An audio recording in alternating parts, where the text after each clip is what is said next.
smoking his pipe with his wife, and I'm in the man's house. And the man said, you see the gas station you passed an hour ago, you go back and turn right. But I got lost there again when I left the old man's house. And there's a man against a little house like this. At 2 o'clock in the morning, it's a little house. I said, buenas noches, good night. He said, good night. I said, I'm lost. He said, I know that, and I was waiting for you. I said, what? He said, where you going? I said, I'm going to Honduras. He said, but I'm going 2 minutes away from where you're going to the border of Guatemala I live. I picked him up and I took the man. Hi. Carry on. Are you the chef? Oh, yes, you are. Good day, I am. Yes, you are. Hello, my brother. Hi. How are you? It's a pleasure meeting you. Oh, it's more than a pleasure. Heard so much about you. I'm good. Have a seat. Thank you. This is the hot seat for you. Love to. You deserve the hot seat. I'm used to I was just telling a story about Mexico. Okay. Do you know that I have been to Nepal? No, I have been to India, Pakistan. I have been to Burma. I have been to Japan. I've been to many places where you would assume people know about the cosmic reconnection. You got to go to Mexico. You would never associate Mexico with this type of understanding, or level of understanding, I mean, pardon me. But guess what? That's where the magic is. They, and they alone, they healed me. When I had gone to Russia, I was in England, I was in Africa, I went to Chinese medicine. Nobody healed me. I go to Mexico, and this Mexican healed me in 90 days. But when I begin to look at the Mexican integrity, I begin to see something very beautiful.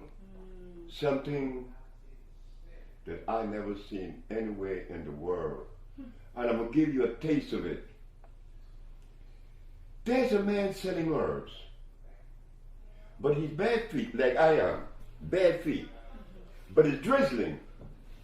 This is in a place named Cuautla. Well, I'm looking at this man selling his herbs, but I don't know what these herbs are because I don't know. I don't know every herb in the world. There are trillions of them.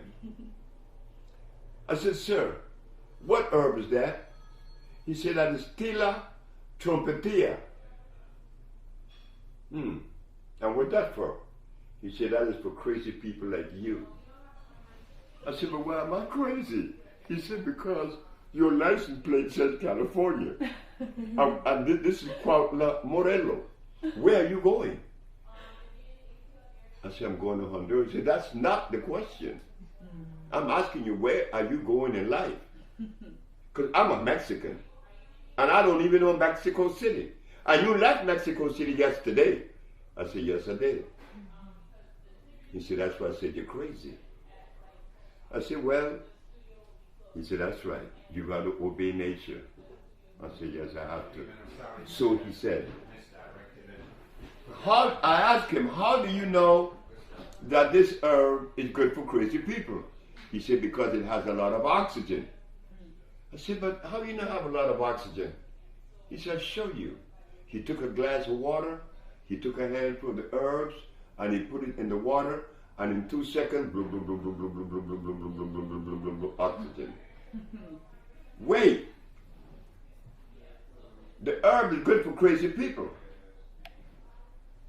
because it gives you oxygen to the brain. What herb is that? He said, that is Cenizo de Monterrey. Did Pablo find it? Last week? He found it. Because I've been talking about this herb for 15 years to Pablo. He just found it. But this Mexican in Cuautla said, that's Cenizo de Monterrey, meaning ashes of Monterrey. I speak Spanish. He said, ashes of Monterrey. I said, what's that for? He said, that is for people that cannot walk because their foot has swollen. Their liver is bad. Because I asked him, how do you know that the liver is bad? He said, the feet swells. Oh, this is going to really crack your side. This is a journey I took in 1979. I'm going to take it again. The last herb now. That's when he's going to trick me again. I said, what herb is that? That's damiana. Oh, I said, that's for women. He said, yes. They call it hierba del venado, the herb of the deer. I said, well, I know that herb. He said, yeah. I said, may I have a kilo? He said, no. I said, why? Because of your license plate. And what did my license plate have to do with this herb? He said, your license plate tells me you come from California. And the best damiana come from California. If I sell you this, I'm not being truthful. And the man is bare feet, he could have made money off of me, but his level of integrity would not allow him to sell me that herb. This is what I always find in Mexico. Mexico have a sensation that when I go across the border, I feel it. Sebi. You've been to Mexico? I've been to Mexico. Oh my God, it's beautiful. Would you say that there's the culture there, that they have a different value system? I can't hear you too well. Would you say that the culture in Mexico, that in general they have a different value system? The Toltecs? Yes. Let me tell you something. This is where the Peruvian got to me. Because the Peruvian came to me in Cusco. He said, hey, black man, come here. So I said, I wonder what I'm going to hear now from this dude. He said, do you know what you represent? I said, man, I may represent many things that I don't know about. He said, well, you're a member of the organic family. The organic family? I said, what is that? You don't know? I said, no. And you're black and you don't know this? I said, yes, I don't know. He said, well, we didn't have any toilets because we didn't need it.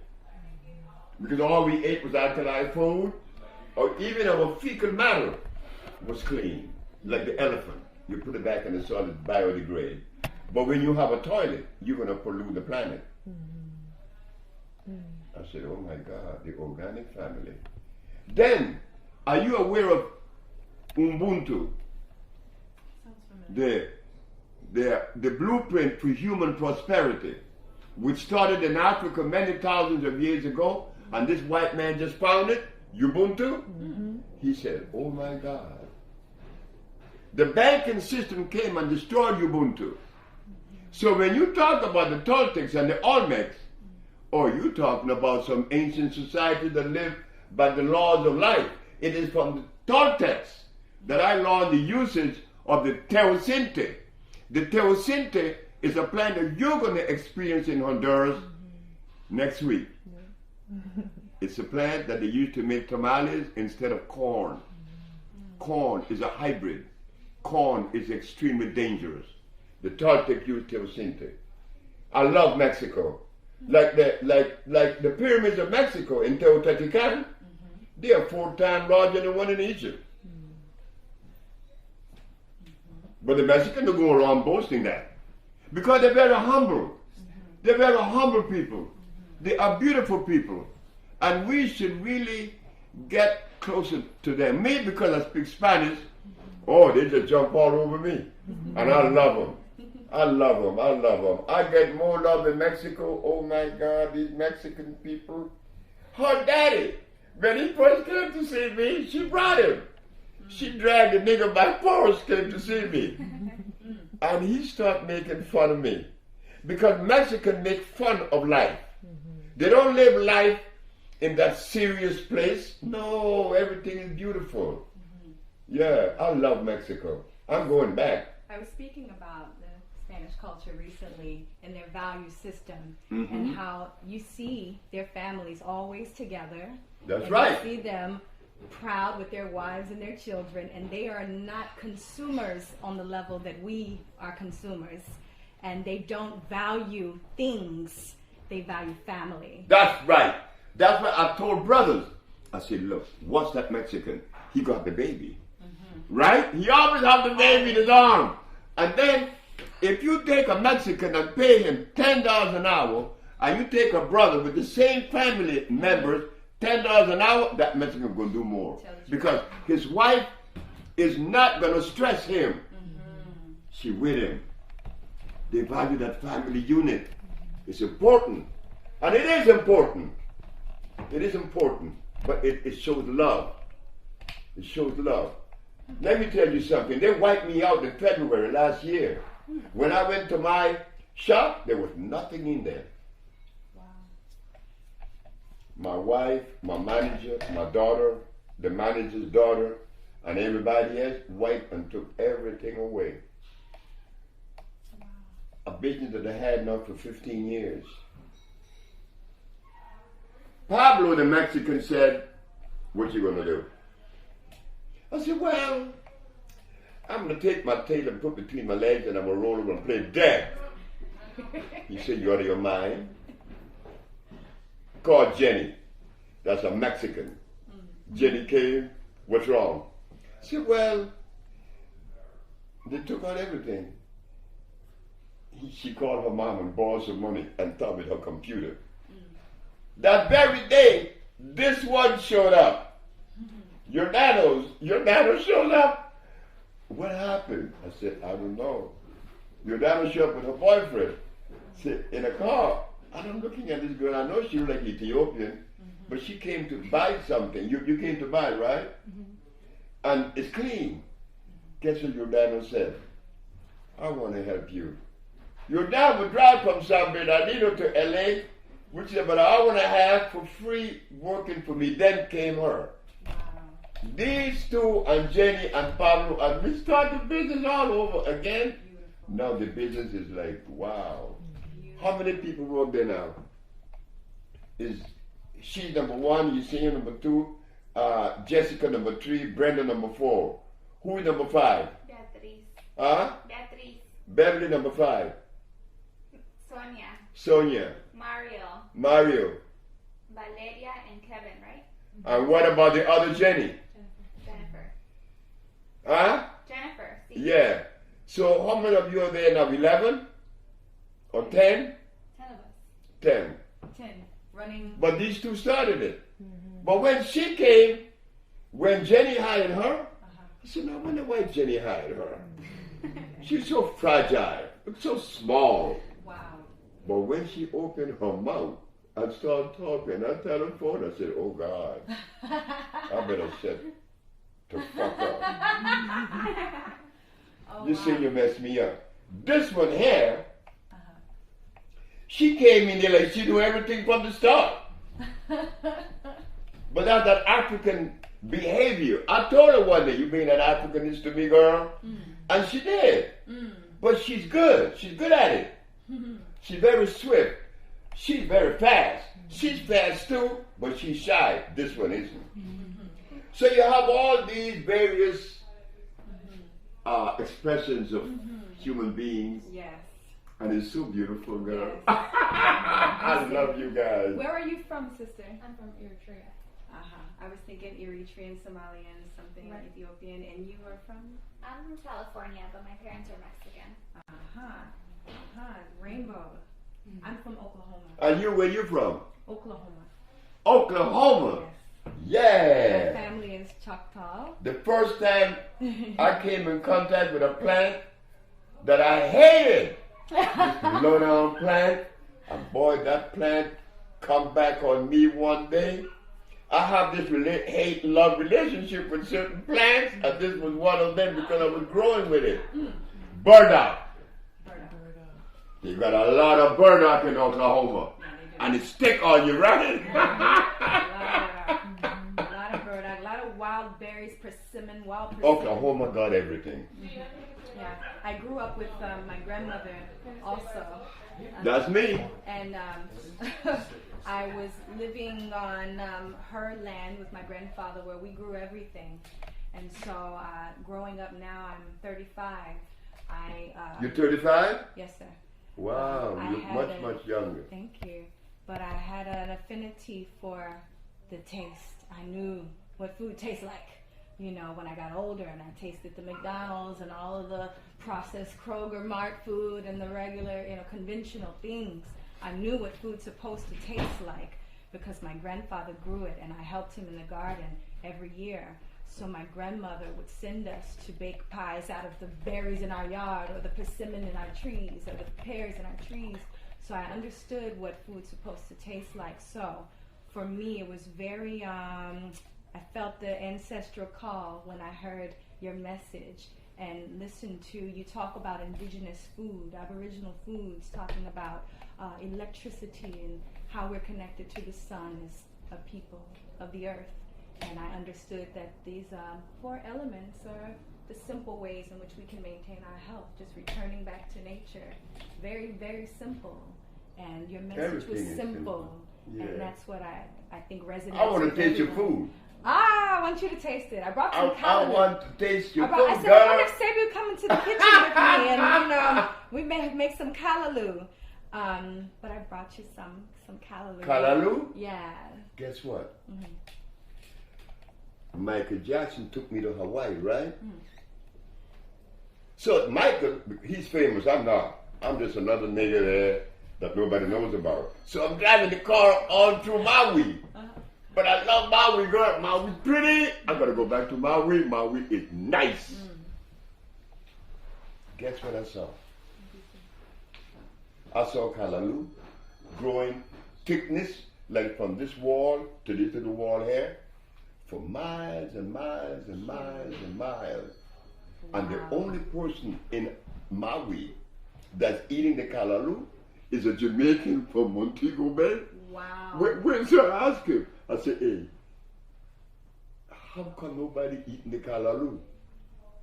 He said, man, don't tell nobody that stuff is that good. Right. So I said, well, what the Hawaiian eat? They eat spam.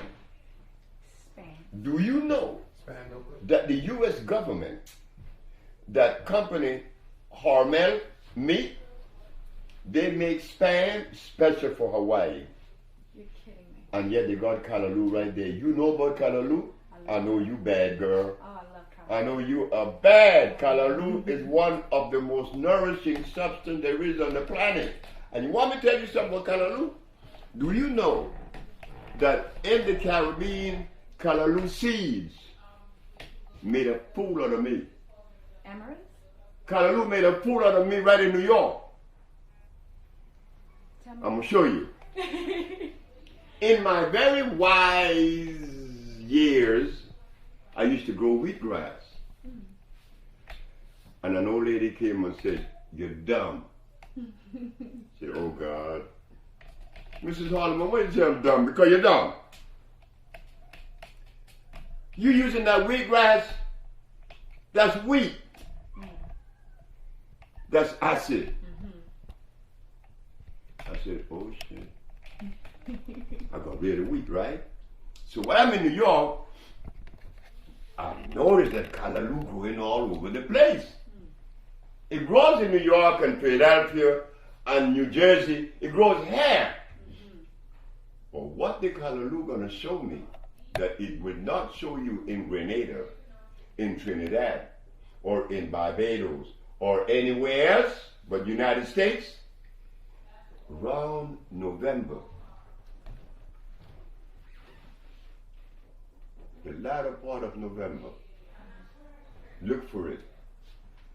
The flowers of the callaloo are going to produce some very small little seeds. They're pretty. They're red, blue, pink, all colors. They're beautiful. So now the wise me, I'm going to say, yeah, I stopped eating the wheatgrass, so I'm going to eat callaloo sprouts. So I got my little tray, I put the medium, then I sprinkle the seeds on it. How long it take you for wheatgrass to grow? 3 weeks? And you got a nice grass? Callaloo ain't sprung yet. 1 month passed, no callaloo sprout. 2 months passed, no callaloo sprout. I goes in my bed in Brooklyn and I lay there. This damn callaloo isn't sprouting. And the callaloo say, you're stupid. I'm natural. I'm electrical. I sprout in the spring. Oh my God. Excuse me 1 second. Oh God. When the callaloo sprout, it was all over with. I'll be right back. Okay. I look at the callaloo and what it did to me. I said, you know, you never know how much you know until you confront reality. And then you know how much you don't know. And I love it. Then another one that tricked me was not the callaloo, was the blue vervain. I've heard you talk about the blue vervain. You know the blue vervain, right? That's a pretty plant. You commented about finding blue vervain and someone tricked you into thinking it was blue vervain, but it was not blue vervain. Is that true? That's right. The blue vervain home is Florida. Like when I saw the blue vervain in Florida, I said, oh God, this is not true. The blue vervain, anywhere else in the world grow this tall, the highest. In Florida, it's way up there. Wow. The blue vervain in another country, the flowers falls off at noon, not in Florida. So plants take on this character like everything else in life. They behave with nature. You know, they behave with nature. But when you mention callaloo, as a chef, I know you know what you're doing. I know you know what you're doing. Thank you. Callaloo, the Spanish government used to kill you if they catch you eating callaloo. In Spanish, they call it bledo. It's powerful. It's delicious. I love callaloo. When they were occupying Central America, they didn't want you eating callaloo because they know that callaloo gives you so much energy. I have to eat your food, girl. Well, it'd be an honor to prepare some callaloo. I gotta eat your food. Well, these three here, Marina, Yesenia, and Jordanos, they represent the Bolingo development, which is the African biomineral balance. But when you mentioned callaloo, I went straight to Hawaii. I went straight to Hawaii. You been to Hawaii? I've never been. You got to go to Maui. I went there with Michael. I was there 2 months. Wow. Michael Jackson. And we were eating callaloo. They experienced something. Jonjon. You know jonjon? Jonjon is a mushroom that only comes from one country, Haiti. It's a little mushroom this size. And when you take wild rice and you cook jonjon with the wild rice, oh God, you think you're eating the best thing you ever had in your life. If you take the jonjon and you cook it with the white rice, it would change the white rice from dextrose to dextrin. It changes the molecular structure. It's no longer acid. Because the mushrooms, as you know, the mushroom world is the highest electrical world there is in the vegetable kingdom. This is why the Russians used the mushroom to clean up Chernobyl. The nuclear waste in Chernobyl, mushroom clean it up. And the hogs are eating the mushroom and getting high. Really? Sebi, there's a lot of people asking about the mushrooms. They ask me every day, Ahki, can we eat mushrooms? Is it electrical? It doesn't have a seed. It looks like a fungus. What is this? Can we really eat it? You see, when they talk about fungus and fungi, there's a difference. The mushroom come from a world they call the mycelium network. I learned that in Mexico.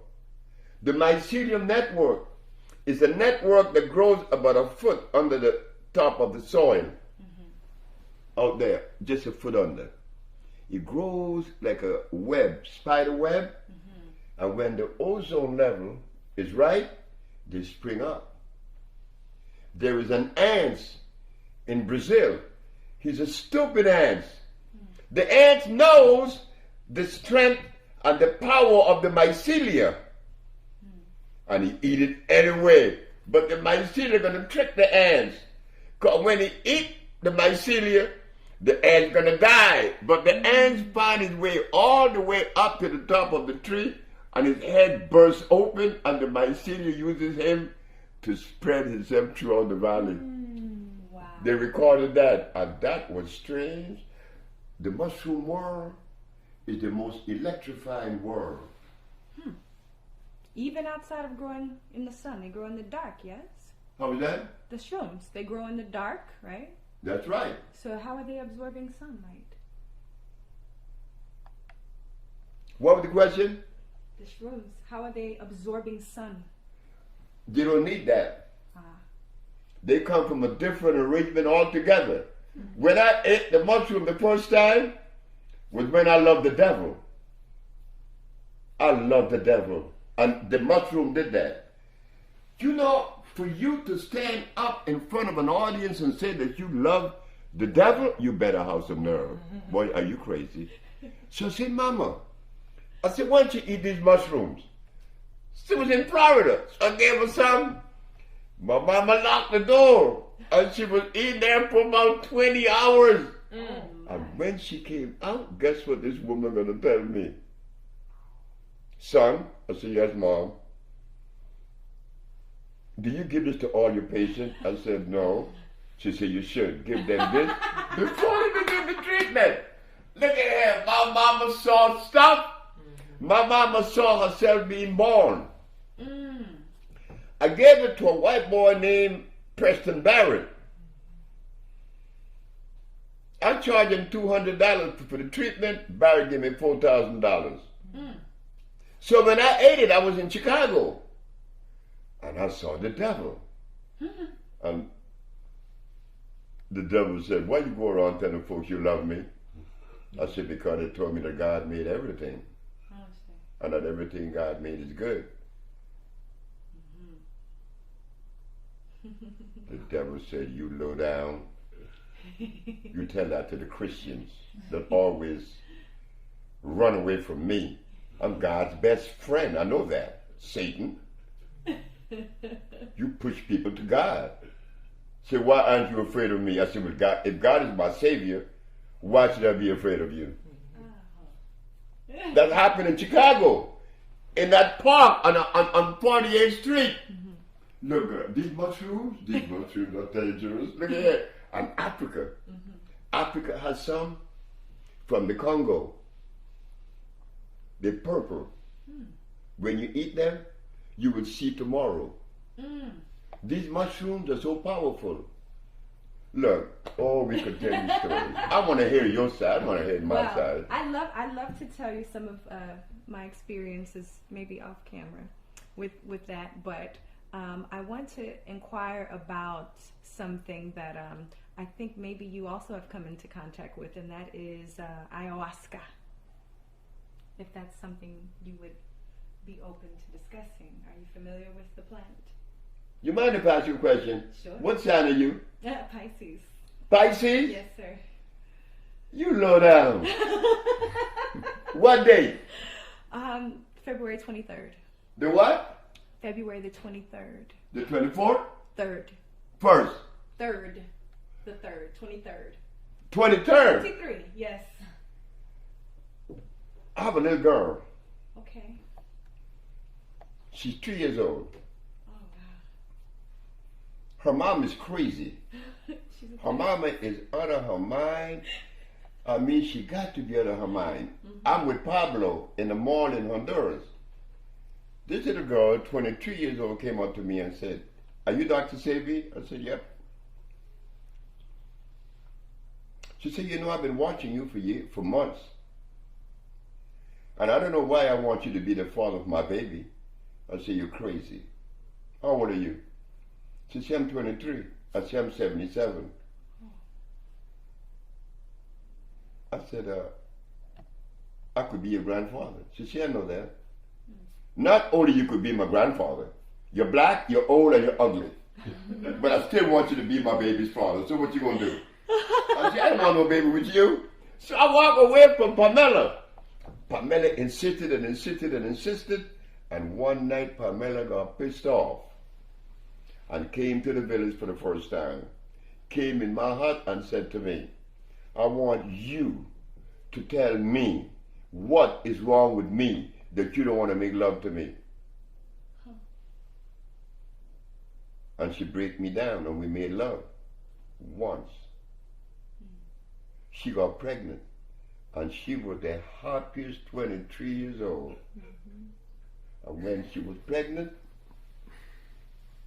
she dreamt every night with my mother. But I said, my mama been dead 4 years now. You don't know my mother. I know your mother. I said, how are you going to connect with my mother and she died? She said, well, I know your mother. She come in my dream every night. And my baby going to look like your mother. And my baby was born the 26th of March. No, the 26th of February. She's Pisces. The same day with my mama, and the baby looked just like my mama. Wow. Pisces woman. Pisces, I see. That's Pisces. You guys are vigilant. Taiwa. Ty was only 3 years old. She was given to me when she was 8 months because the poor little mother came down with postpartum depression, Pamela. I had to take care of this baby, but I'm 78 with a 8-month-old baby in the bed, so I had to put the pillows. I sleep there. Ty was here. I put the pillows over her so she wouldn't roll off. Me and Taiwa. I got this baby at 8 months. And she didn't get a babysitter until she was 1 year and 8 months. But Taiwa grew up drinking sea moss and hemp milk. Sea moss and hemp milk. Sea moss and hemp milk. My baby now, Taiwa, where's your brain? Taiwa, where's your liver? She knows every part of her body. I just dream. She tell me. So she got a baby's telescope and she put it in my heart. She go like this. You sick. Pisces, you guys have beautiful eyes. You guys are dangerous women too. My mama, I hate her for that. My mama born the 26th. Erica Badu born the 26th of February too, right? Yes. I just called her a couple days, maybe yesterday. I thought about when you said Where is she right now? I haven't spoken to her in probably 2 months. And she's been in Dallas, Texas in her home. But she tours so much. So much. But you know, I got healing from your girl. From America? I'm going to talk about it tomorrow. Oh, okay. Lisa Lopez. Oh, okay. Okay. Lisa came to me for healing and wound up healing me. That's the power of you women. We were talking about that today, right? The power of the woman that the men never had, never will have, or don't even know about. But we men have a tendency to deny that, to negate that, to want to suppress that, to control that, when it wasn't about that. It wasn't about that ever. This Russian that's in the village now, that's taking his treatment, he said, you know, man, I grew up in a house that is gypsy, and all I remember is the voice of a woman. I never heard the voice of my father. He better not open his mouth. No, he better not. Wow. Not a gypsy. But the gypsy male enjoy life better than the average man because he knows that the woman is the boss. And he have no problem with it. He surrendered. That's you guys. I love you guys. Now, Chef Ahki, we want your food, girl. Our time is coming. Our time is here, actually. Oh, I'm glad to meet you. As a You know, wait, let me tell you what's been happening. Orel and his wife and Mr. G, Dr. Sebi, Chef Ahki's coming. Is she okay? She's coming. Oh. So wait, guess what they did? This one has said, are you going to change your clothes? I said, no, that's what we made for. And Chef Ahki came there, she is. Did I have to change my clothes? No, sir. But she thought so. No, sir. No, I want you just. But you know what I like about it? That Orel, Mr. G, and all of them, and including myself, we were waiting for a very special person. And they thought that I was supposed to put my bow tie on and look presentable and watch her mouth, Sebi, when she comes. Oh, no. I know. I don't watch my mouth. I'm known for not watching my mouth. That's me, loose cannon. Yeah. But I saw a flick of you that he showed me that you were, or you, where you fixing the soil. Oh. That is so What good. was I doing? You were working in the garden on your Instagram post. Oh, okay. Yeah. Yeah. I hope one day you get opportunity to go to the village of Usha Oh, love to. in Honduras. Love to. Because we're developing organic electric agriculture. Let me go back to it a little bit, that you would see what we're doing. If you take a natural plant is electrical. It's electrical. Why? Because it has carbon, hydrogen, and oxygen as part of the structure of that plant. It has the ability. This is the soil. It sends the root all the way down in the ground. A natural plant. It takes all the natural minerals and convert it into a liquid. Only a natural plant could do that. A natural plant root convert the solid mineral into a liquid. What? Do you know that man hasn't made a laboratory to do that? Only a plant that is natural could do that. The process is called iontrophoresis. The ability to convert from a solid to a liquid. Okay. That's burdock. That's yellow dock. That's like the other one, which is the red clover. That's also the sarsaparilla. That's also the guaco, the contrivo, the hombre grande, the cancansa, the popa, the sia, the marula. All these plants are electrical. Why? Because they are native. Now, when you take a carrot plant, well, just put the carrot out of the way because we don't use that. But when we use like turnips or squashes or tomatoes, they send their root about this high, inch only. And they do not have the ability to convert the solid to a liquid. And I struggled with that for years. Guess what I found out though? That the unnatural plant has the ability to absorb water or liquid, right? They absorb liquid. Tomato plant does. Cucumber does, right? When you put the water on it, it absorbs it. I said, oh yeah?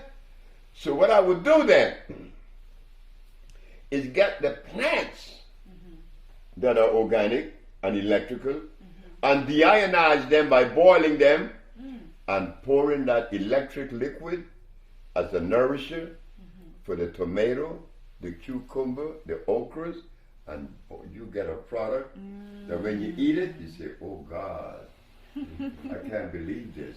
That has to be amazing. You have electrified a hybrid plant. And the product is sweet. The okras were large because, you know, I was influenced by Louisiana. I didn't eat okras in Honduras. I ate okra in Louisiana. Interesting. Because those niggas in Louisiana, they know how to cook stuff. They love okra. They cook stuff to kill you, but it tastes so good. God, I miss my poor boy sandwich. Very rich food. You know what I did? This nigga head's crazy. When I go to New Orleans, I buy 2 pounds of oyster mushroom. And I goes on a listen field by Jaegers. I say, hey, I want you all to take these mushrooms and you prepare them. That David, you prepare the other oysters. These are mushrooms, and make me an oyster sandwich. Except it's not the animal, it's the mushroom. The mushroom. Oh, I know that was delicious. And I would buy my draft beer and go to City Park and sit down and pretend I'm in New Orleans in 1954 with my friends, or the Jean Jean, or here is Jean Jean. Here it is. Smell them, you see. Thank you. Smell them. Ooh. Yeah, girl. Thank you, Aurel. I'm taking these to Honduras to cook. Look, these things.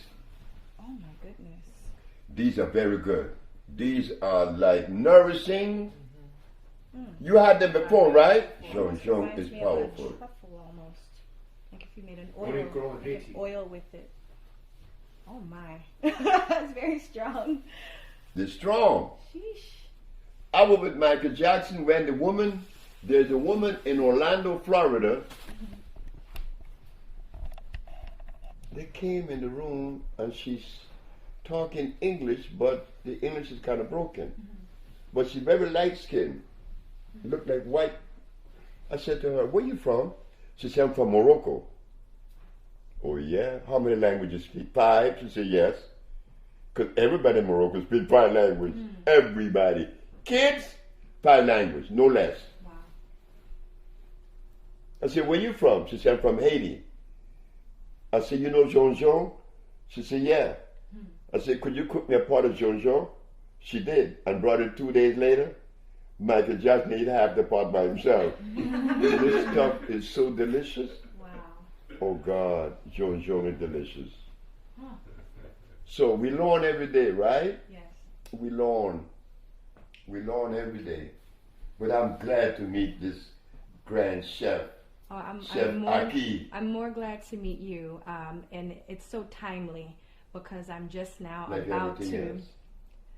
Indeed, I'm launching my first book, and I was just writing the foreword in the book, and I gave honor to some of my honored ancestors who have passed, and some of my living elders now who have kind of been the cornerstone for my research and my work and my passion. And I said, I have to stop and give honor to Dr. Sebi before I can go any further in this work, because listening to him since 2002, I flew from Texas to Atlanta to come and see you. And since that time, I was researching hybrid food. And I said, I can't put this book out without giving honor to him. And in the past 3 weeks, I've had pressure to put it out.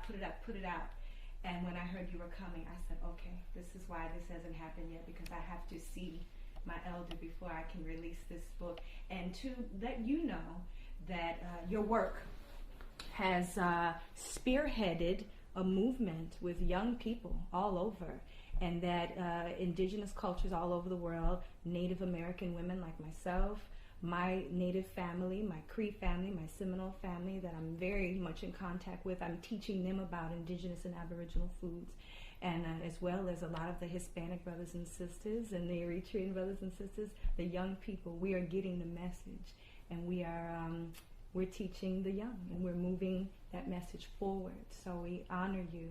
And I was sitting in a circle last night of about 30 people, and I got dressed and I hurried up and came here. But I spent my night in a prayer and in a meditation. And in my prayer, I was singing some of my native songs, and my grandmother came to me and she said, you are not going to do an interview today. You're going to have a chit-chat with your elder, and just to honor him and to listen. You're so humble. But this work is woman. You laughing, but it's the truth. Because everything about me is about women. Everything. Awesome. I never had a father. Never had a male voice in my ear as a child. Had a mom and a grandmother. Then I came into the world. And then the people that women are married, they were always controlling me. And the woman that gave me the name Sebi, it was a woman that said I was a healer. And when they took me to this crazy woman on Adams Street, you been to L.A.? Yes. Right, Adams and La Brea, there's a woman there that used to sell all kind of stuff that belongs in the spiritual world. And she looked at me and said, why don't you do what you're supposed to be doing? I said, why don't you go to hell? I was pissed off because I couldn't see it. But they were messing with me. And they were women. And there was one that really messed me up. I took her to Mexico. Because Mexico is my favorite place in the world. Beside Africa, Mexico is the shit. When I got to Mexico, this woman is going to buy a robe. I saw about the robe. Beautiful robe. And the woman that selling the robe named Josefa. Josefa is so bad. She made one dress, and it is 4 dresses in one. You put the dress on right side up, backwards, and frontward. You took inside out, backwards, and front. And it looked like 4 different dresses, one dress. This Mexican woman is so creative. She told Patricia. She sold Patricia the robe. Patricia, when I get to L.A., Patricia, you a healer. And you're going to wear this robe in front of me as a healer. So you put a shit. And I threw the herb in the corner in a trunk. 1975. 1982. A Sagittarius male, like this nigga here, Mr. G, says, from Honduras, we have Dr. Sebi in Washington, 1982. The healer from Honduras. And when I came on stage, and I look at the audience, Patricia Yates, who said that I was a healer, was sitting right there. Wow. I want to cry. I want to go to the floor. She looking at me like, so she knew. See, your woman has an energy that responds spontaneously in the moment without being preconceived. And you guys don't even know you have it until you have to face a situation where you have to act. And then it comes out. You guys are cosmically in tune, not we. We are to a certain degree, but you guys are the one. That's why when I heard the thing about the lion and the king of the jungle, yeah, he may be, but his mama taught him everything he knows. Who is she? In the elephant kingdom, the largest animal in the world, when that male gets to a certain age, they kick him out the pack. Because this is a woman thing here. And they kick him out, and he better leave. And he be bitching, but they kick him out anyway. When I was growing up, there's one person, if you ever come to Honduras, you'll meet him. You know him, Marstel.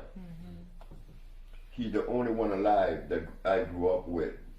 I'm 82, he's 80, he's 81.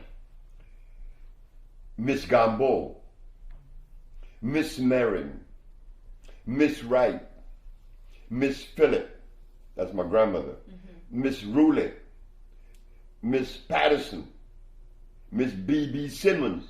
These are the women that control the society. So I grew up in a matriarch society. You understand? And it was beautiful. But the men of the day, they allowed the woman that privilege, that particular energy or that position. The men didn't have any problems. And Mr. Miller, he was the ugliest man, they say, and he married the prettiest woman there were in the city. Mr. Miller didn't care about no ugly or pretty or good looking. He didn't play that. He was a sharp man. I love him. So I grew up in a matriarch society. So it was easy for me to see the strength of the woman. So you tell me that you were chef, or I would love for the village to have your food. I'd love to. That's right. How long are you here? Well, I'm leaving on Tuesday for Honduras with Marina. Okay, that's plenty of time. Yeah, I'm going to Honduras. We're going to the village because we'll be developing the organic electric food. Okay. Yeah. I have some clients who I cook for who are on your program currently. And I have a bunch of followers who are dying to hear from you today. And they've sent me a couple questions. Do you mind if I ask you their questions? Oh, you could ask me any question. Okay. Well. Draw the chair closer. Okay. Let me help you. Thank you. Okay. Good. Thank you. All right. Let's see. So one of the first questions that comes from brother named Lazan. His name is Lazan. Yeah. Okay, Lazan, I believe he's from Alabama, and he wants to know, he is pre-diabetic. Brother's about 6 foot, 200 pounds, and he's had a life of maybe 36 years of eating really horrible food, and he is now taking maybe 40 pills a day from Cell Food company, your company.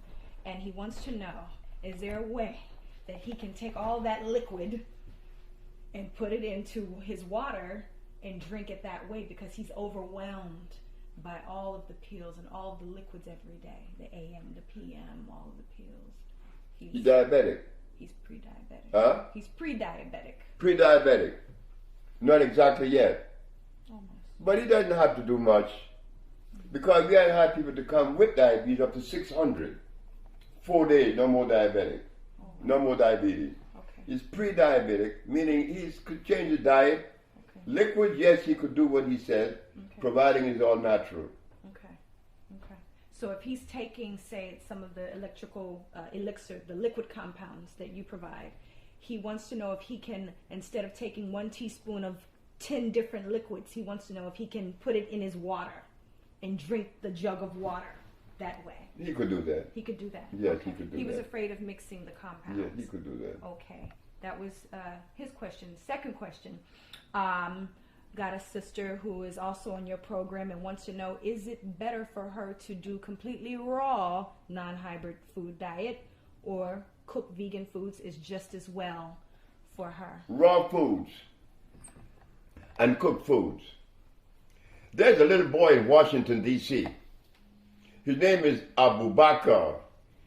Abu Bakr is 10 years old when he went to the village. I designed a glass house in which I live now. I think you know the house, right, Marina? Yes, sir. Okay. I designed a glass house. The little boy went there with a little sister named Amina. She's autistic. That little boy saw his sister from dragging her feet to walking normal and understanding everything her mama was telling her, or most things. He looked at me and said, I know how you build this house. I said, how? You drew 3 circles and you joined them together. And that's what I did, but nobody see that. But that little boy brought something out. What was the question that you asked? She's on your program. She wants to know if she should do raw or cooked. Yeah. So the little boy said, you know, I took that compound that you gave Amina. I call it the intelligent tonic. And his mama showed me the grades. Didn't show me the grade, but he brought grades home that was A's. She lived in D.C. She was there with him.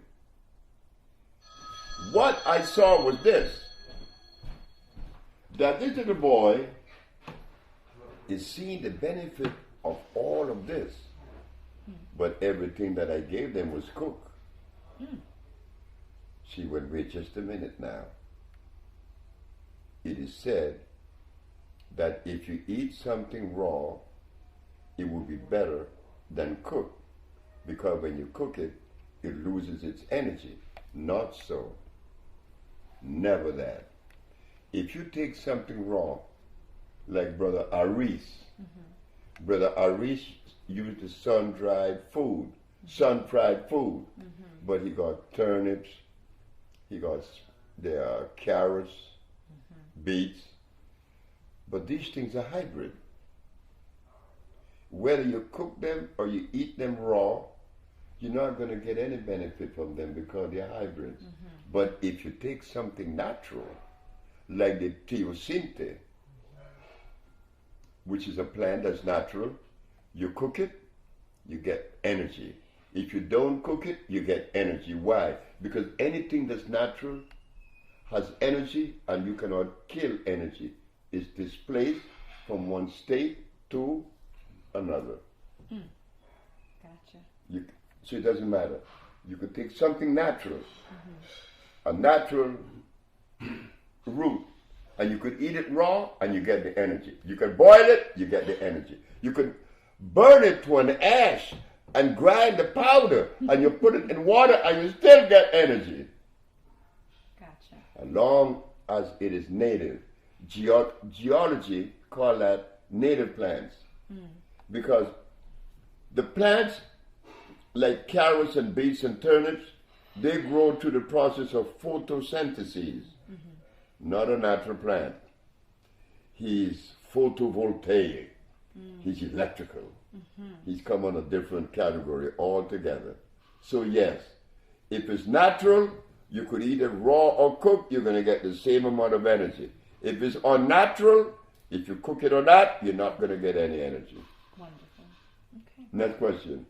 This question comes from a sister in Ohio. She wants to know, she's biracial, and so is her son, who is actually been sent home, 13 years old, basically sent home to die of brain cancer. And she wants to know if this electrical diet and electrical cell food is for her and her son, being that she is multi-ethnic, biracial. I get this question a lot about DNA and how it affects, I guess, indigenous food or electric food affects the biracial community. The vibration of the body. Biracial. Yeah, how does it affect them in general? But it's a brain problem. That's a brain problem. Now, when you talk about brain or you talk of any part of the human body, you talk about minerals, right? Yes, sir. Okay.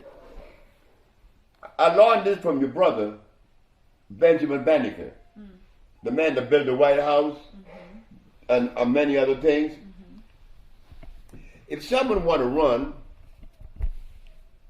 in a race, then you treat the muscles. You talk about mannitol. That's a natural something that comes from the potassium iodide world, that comes from the ocean. But if you want calcium, you go to sea moss for the bones. But this other person here has leukemia. I got to go to the blood. So I have to find the herb that has the same cellular vibration of the blood. That's iron. But now you're talking about brain. I cannot talk about iron or calcium.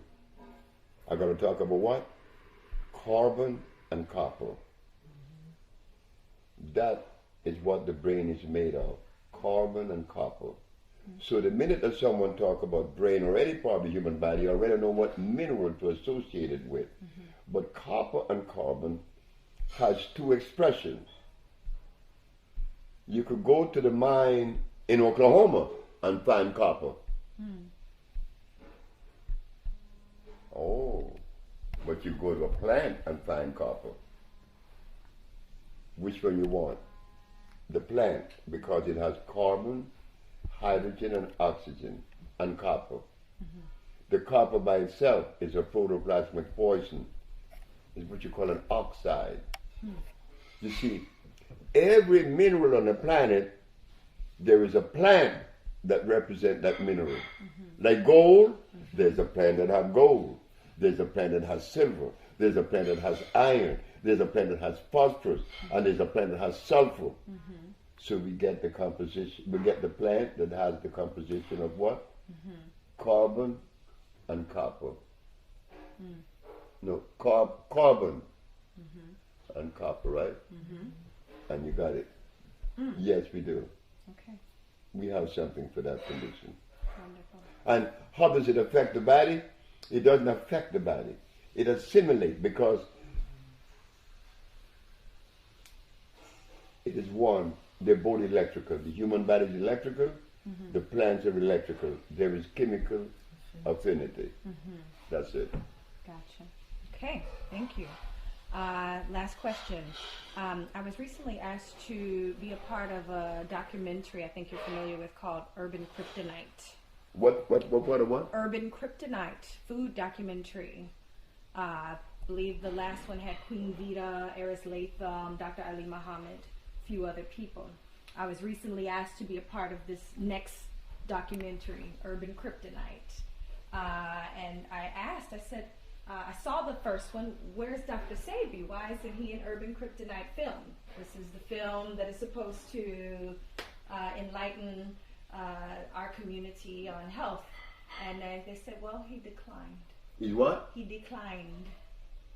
So I wanted to ask you, If I was what? Did you decline to be a part of the Urban Kryptonite film? I decline. That's the rumor.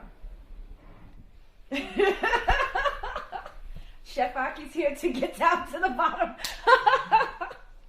You know why they would say that? I want you to please follow me. I will. In the field of science, what is the purpose of science? To find the answer to the prevailing problems, whatever, on what level of expression. Yes. Okay. In the art of healing, I respect the doctors and the allopathic over the alternative doctors. Why? Because the allopathic doctor, if you are in Russia and you are a member of the American Medical Association or the Medical Association, and you discover something that raises the standards and cure the disease that in which you are pursuing, what is the duty of all the other doctors if this one found it? To come up to his level. Yes. To share with him. That everybody would afford the same thing over the board. That everybody would be receiving the research of science. Okay. What one doctor would give you in China, the same thing would be given to you in America, in Russia, or anywhere you go. Right? But with the alternative medicine, each one, you got the Ayurvedic, you got the Yin Yang, you got the macrobiotic, you got the Paleo and etc. Dr. Sebi came last. He proved to the world and the Supreme Court that we cure AIDS, we cure sickle cell, we cure blood, we cure diabetes, we cured everything that we have that were brought to us. When I did that in 1988, what was the duty of the rest of the healers who were offering a substandard approach or method? Acknowledge and support. They were supposed to come to me, right? That's right. But did they come? I don't know. No, they didn't. And they couldn't come. And I see why. And my mama told me that. She said, don't expect that. I said, why, Mom?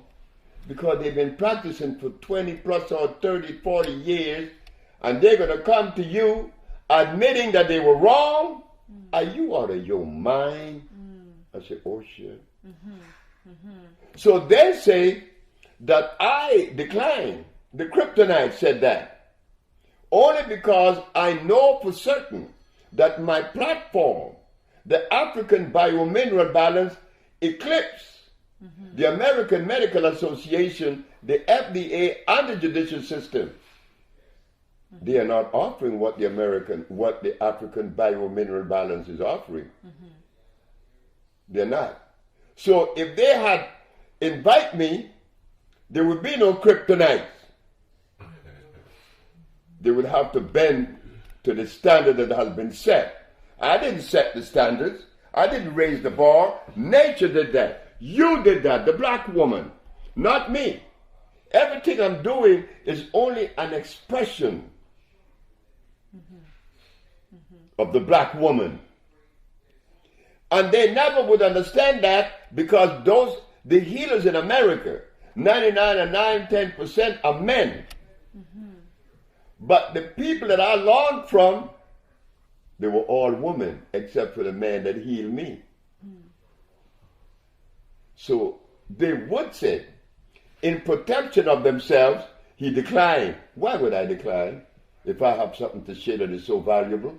They are not sharing anything that really showed that they healed people of the diseases that we have cured. We set the standards. We raised the bar. So it meant then,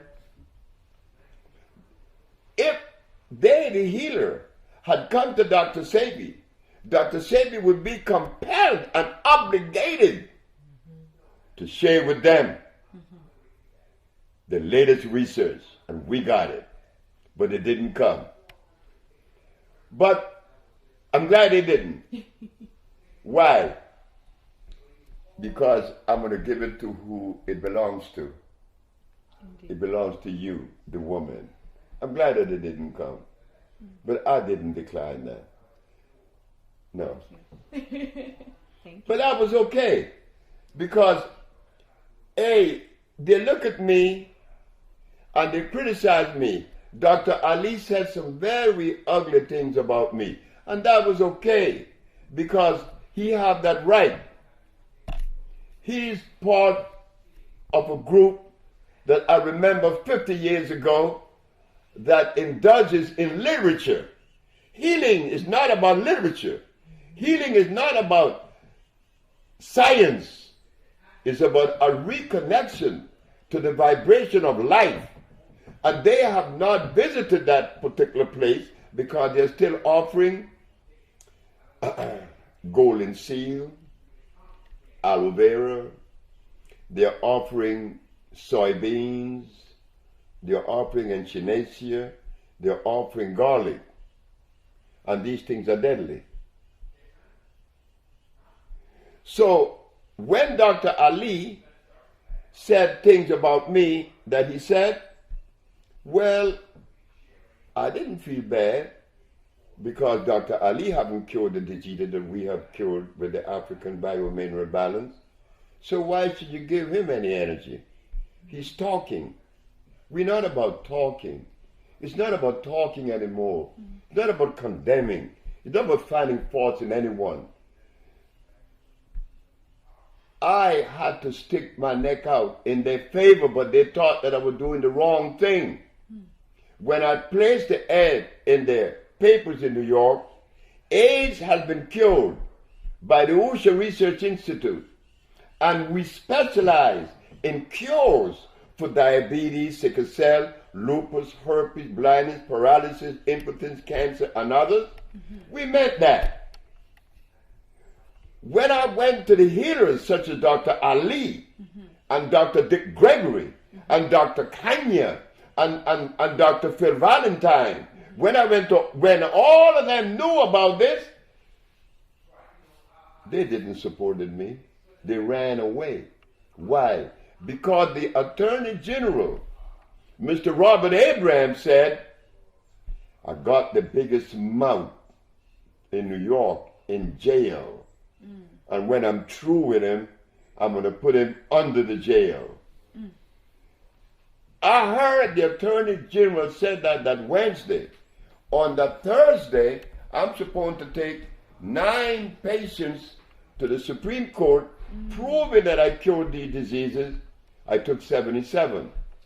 When the Attorney General heard and saw that by his spies, that Thursday afternoon, he sent his man to tell me, tell Dr. Sebi that if he stopped doing what he's doing, that I would drop all the charges. But then he's saying that after there was overwhelming proof that I did it, I wasn't going to back up. I'm not into this thing because I am a healer. I am not a healer. I never tell the world that I was a healer. Never have I ever said that. I always let you know I am the messenger that come with the message of healing to be delivered to the owners of it. And that is the one that you know as a nurturer. Could a male be a nurturer? No, that's a female thing. So I am the conduit, not the healer. Because if I was so much of a healer as they think, and they have ostracized me, Lisa Lopez wound up healing me. So they, the healers, were happy when I was arrested. They all left New York.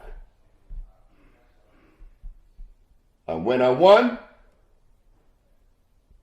the Attorney General said, this one won, but there would never be another.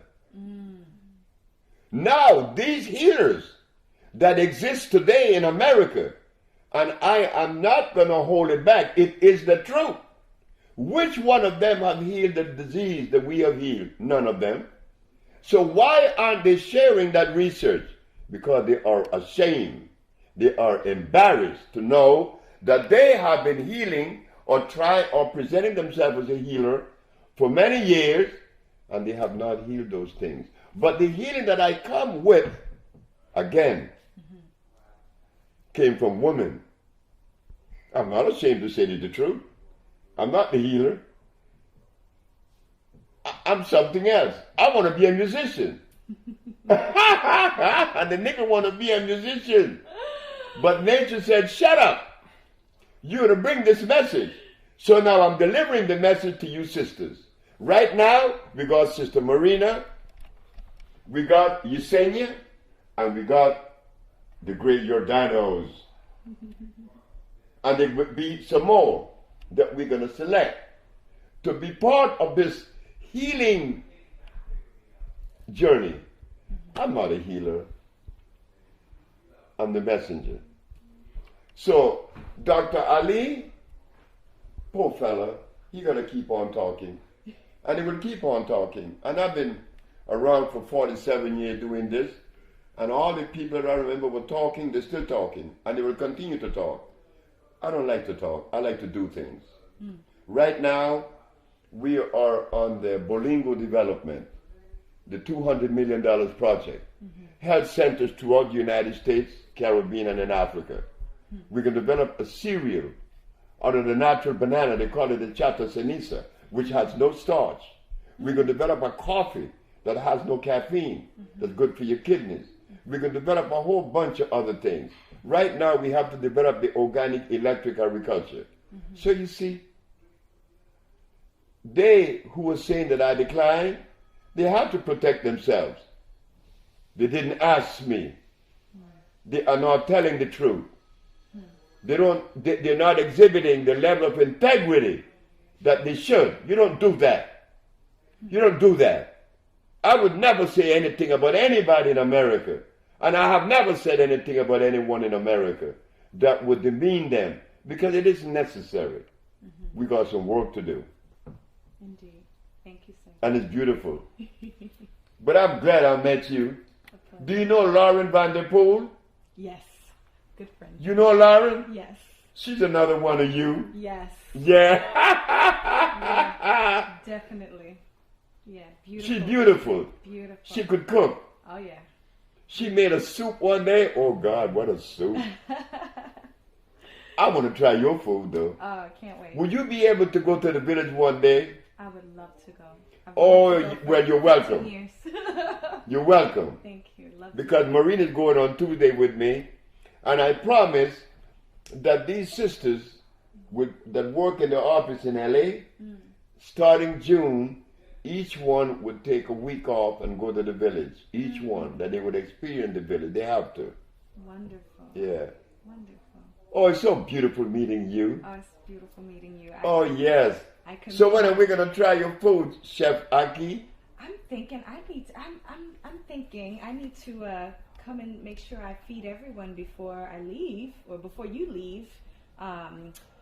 I don't know, maybe dinner on Monday. You I have to get prepared. You have a lot of people here. You don't have to do I have it to now. go grocery shopping. I just bought a little callaloo.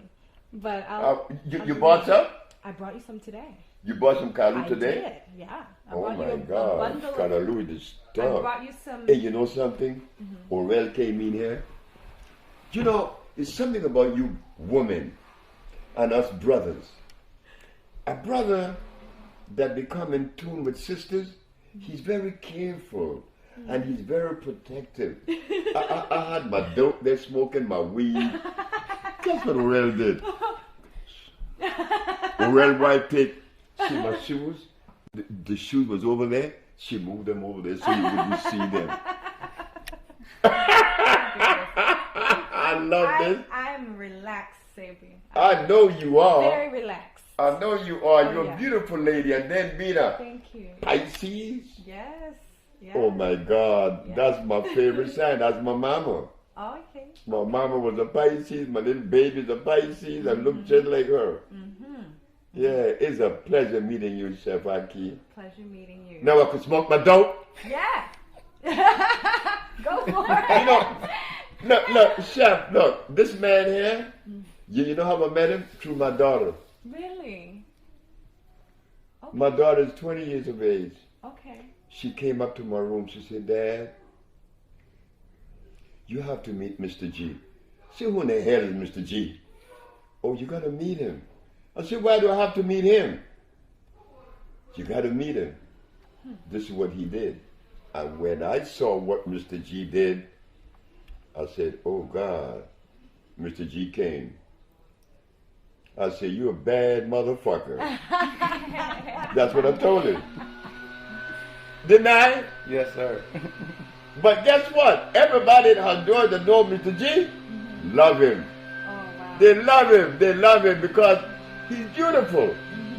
And we're working together. We have the healing part of the Bolingo development of women. I don't want any male in that, including me. I'm getting out because I just came with the message. Wow. We're going to develop the housing, building, the agriculture, the processing of the food. They're going to handle the healing. Wow. Simple as that. Wonderful. That's it.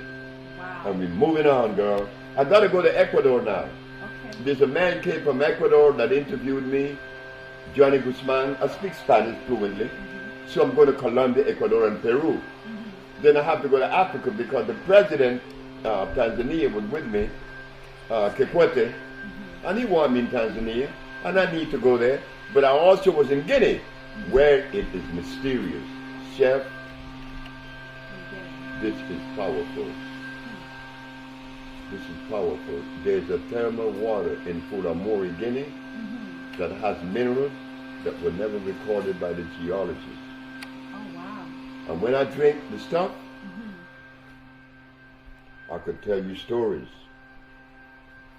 So we're going to Guinea, Africa, and we're going to develop one of the most beautiful health centers they ever seen. We got the thermal waters also in Honduras, where people, when they drink it, oh my God. The man came from Russia. He said, could I live here? I said, no, you're not. You're going to get out of here and rotting off. And he cried. He said, I don't want to leave. I said, you're going to leave. I don't want to leave the village either because the village is so nice and pretty. Marina was there. He was there. It's a pretty little village. I want to build something that represents you. It has to be clean. It has to be pretty. I like pretty things. My grandma used to tell me that. You like to make things pretty, huh? I said, yep. I do. Because that's me. I'm a Sag. You know? I'm a Sag, and we Sages are, they say we're romantic, we're passionate, and I suppose I'm all that. Mischievous. But you know something? I'm that same little goddamn boy I remember when I was 14. The nigga ain't changed. The nigga ain't changed in there. Look here, girl. I'm the same little boy I always been. How am I going to change? Captain Fred used to tell me on the ship, I was a merchant seaman. And I was an engineer on the ship. The captain used to get pissed off at me because he could not understand my behavior. But one day, a white boy called me a nigger, Bert. And when everybody went to the captain and told the captain that Bert was a thief, I went and told the captain, Bert is not a thief. Just a cotton picking minute. I heard it said that Bert called you a nigger. I said, he did 1,000 times. Why don't you call me a nigger, Captain? And see how that's going to reverberate or how it's going to resonate with me. The captain looked at me and said, you don't care, don't you? I said, I don't care about anything. I just live. That's right, I just live. There's nothing special about Sebi. There's nothing. What the hell is special about the nigger? Just another nigger.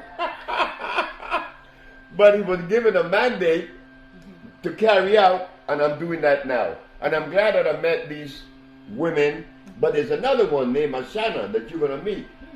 She's from the St. Helena Island, right here in South Carolina, right? St. Helena. Oh, yeah. Yeah. I was there. That's a pretty place. South Carolina. The people live so humble there. Beautiful. They make baskets and stuff. They're beautiful people. Gullah Geechee people. Yeah. But I know you're all enjoying Chef Ahki. Yeah, you have a rainbow coalition going on up in here, Sebi. It's like a rainbow of cultures. Yeah. It's beautiful. It's happening. Yes. But I survived for you. I survived for you. You know why I said that? 1988, 26 years ago, 27 years ago, I won the case. Why didn't they support me then, the healers and the leaders? They weren't supposed to. It wasn't time. I was supposed to survive until now. You guys are the one taking this. The young American adults, whether black or white, whether Chinese or Caribbean or European, you all are resonating on the same level. Oh yes. The only teenager that isn't resonating on that level are Arabs. But Mexicans, or all Latin America, and America, and China, and America, they all are resonating on that beautiful vibration. Change. So you all are supporting it. My age, they all are dead. And though they aren't dead, they don't want to hear what I have to say because it's kind of difficult for them. And I don't blame them. I don't know how I was able to maintain a certain level of whatever it is. But I laugh every day when I wake up. Because I'm the little boy that never been to school. I never go to kindergarten, I didn't go to grade school, I didn't go to any school. I just grew up. Interesting. Sebi, would you say that your diet, the way that you eat, has had more to do with compassion or more about just simple health? Exactly what you said. Compassion. Interesting. I had a beautiful grandmother and mother. Oh, they did for me what... I never got a birthday present. And I used to wonder, buy me a birthday present. Everybody get one. My grandma said, you're out of your mind. Did you come out of your mama's pussy or she came out of you? I said, damn. So who should give the present to who? I didn't get the duck. Wow. But I understood the message and assimilated the message. And now here, you black America, you made me. Because when I came to America, I came off of literally a banana boat. From where? A banana country. A banana republic named Honduras. A pair of white tennis shoes. And when this girl saw me, she said, why don't you buy some shoes? Her name is Barbara. The first time I was ever kissed. I could even name the address. 4504 Frenchman Avenue, New Orleans, Louisiana. Girl, the boy had with a pair of tennis shoes, $5 in his pocket. I've never been in America for 62 years. And look at me. a messenger. Look what it turned out to be. But I like it. But I didn't expect to be the candidate, though, Chef Ahki. I didn't. Because I didn't have what you all said are the necessary requirement, education. Yes. Well, I must have been educated the natural way. And that's what happened. No big thing. And once I'm through with these sisters, they're going to see it too. They're seeing it now. You know it. You all knows that because it's coded in your DNA. You are part of the organic family. You know it automatically. Like she's a natural cook. When I mentioned Lauren Vanderpool, you know, she cooked for Barack. Yes. That's why Barack knows about me. Barack knows about me just as good as you guys. Because when he went to LA, he sent 10 of his aides to the shop and they bought over $10,000 worth of product. But Barack had to be slick. Congress would never allow voodoo medicine to come in. So hold on, Dr. That's what they call it. Hold on. Are you telling me that Barack Obama has electric cell food? Has what? Your cell food in his... No, stop. In the when White House. Carmen is my favorite, is one of our clients, and him and Barack is like this. Oh my goodness.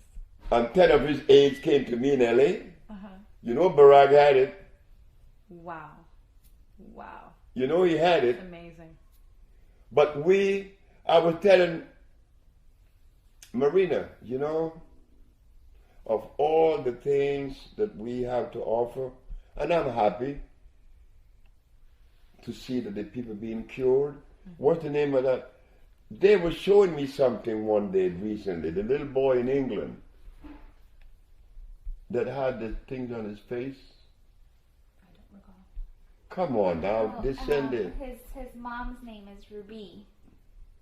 She sent us an email with pictures of a little boy who's been suffering from eczema. And so his eczema was pretty severe, and possibly within a month and a half, he was completely cured from the eczema. So like just the rashes that were on his face and throughout his whole body. He was going to be starting school pretty soon, so she took some products and changed his diet. Wow. And he was completely healed from the eczema. Wow. Wonderful. A lot of people suffering from eczema. A lot of people suffer, especially it seems African American. I get a lot of people to the point to where they can't see out of their eyes. Their eczema is covering their eyes. A lot of people suffering. This is a blood issue, yes. Eczema. What was the last thing? Eczema. It's a blood issue. Yes. Yeah, well, eczema is nerve and blood. Mainly nerve. It triggers it off. The nervous system is acid. One of my best friend named Bob Watkins, he's a reverend. He used to have bad eczema problem. Yeah. But many of the kids that children came to us with that. And it's a nerve, blood, yes. It's acid situation. There's only one disease. There's never been two. An acid condition caused by mucus. That's it. And the white boy that called me a nigger, do you know that I love Bert? I love this lowdown. Wait, but Bert gonna win. That's 1963, because I remember things like I remember yesterday, okay? We're gonna ship, right? 1963. Nigger. I said, Bert, say nigger again. Nigger. I said, say it again. And he wouldn't. I said, you're not gonna say it, Bert. I'm gonna say it. Nigger. Doesn't sound good. It gotta come from a white boy. Say it, Bert. Bert, you're gonna say it. Bert wouldn't say it. So what happened when I saw Bert, that was 1963. 1989, 26 years later, I go there with Annette. You all know Annette. I went to New Orleans to see my friend that I used to be a merchant seaman with, because I love them. I love them now. You know, I love my friends. I love all of them. So I went to look for them. And many of them were still sailing and some left, but they retired and they were still going in to play cards. When I left the Union Hall to go to the car, A very dirty, dirty white boy was walking towards me, and I stepped out of his way. And when I made 2 steps, I heard, "Bowman, this is Bert." I turned around. "You were my only friend. It's been 26 years, 10 weeks, 8 days. I said, "Oh my God, Bert, I love you, man. You are my only friend. And I know one day you're going to come and heal me." How did he know that? I wasn't a healer when I was a merchant seaman. I wound up healing that white boy, and he went back to Mississippi. Look what he did. Calling me a nigger. And I was supposed to get angry. Like God made niggers. Cut it out. A black folk get angry when white boys call him niggers. "You call me a nigger?" You must be one you're responding.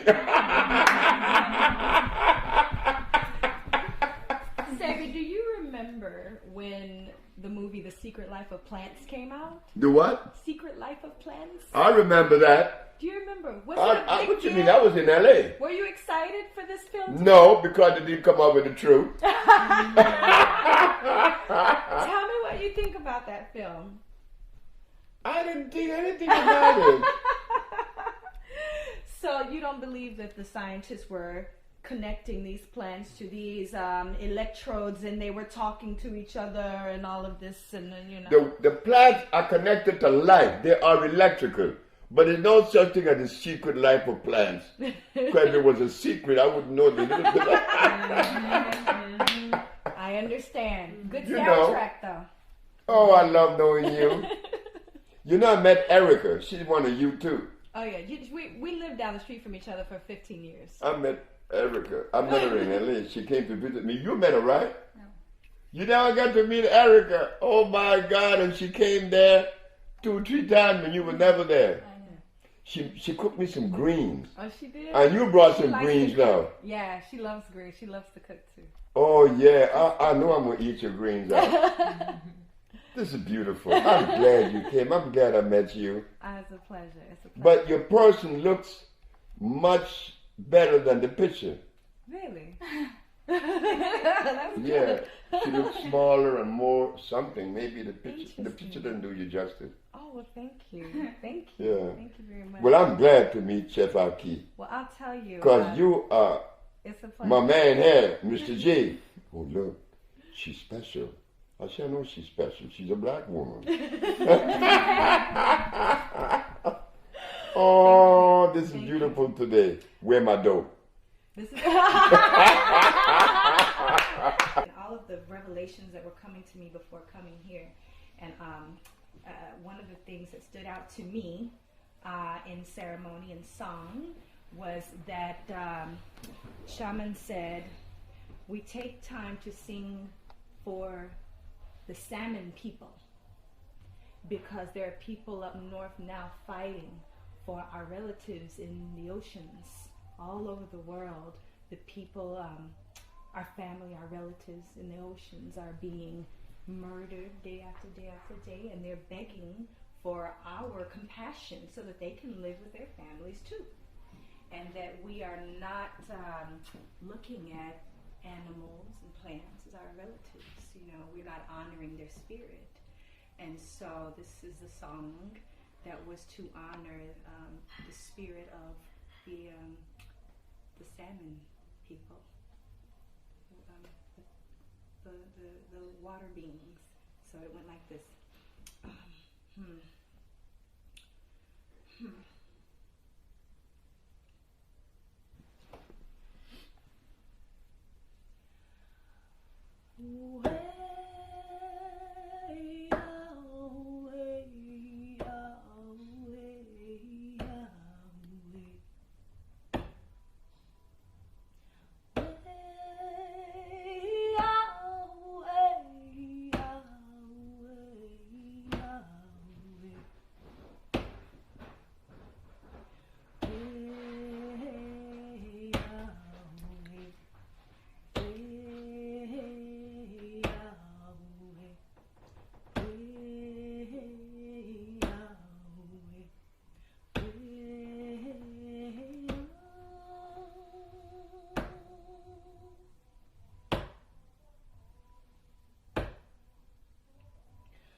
That was beautiful.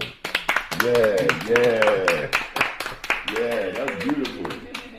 You know, I have a music that comes from the Navajo that sounds just like that. It was always connecting you to the vibration of life itself. And that's what you were doing. That's beautiful. Thank you. Thank you. Oh, this is beautiful. All my relations to yours. Oh, this is beautiful. Oh, yeah. So when you think you'll be able to go to Honduras, because... Honduras. Okay. Yeah, anytime. Hey, you well, I have no children. I have no mates. I'll go.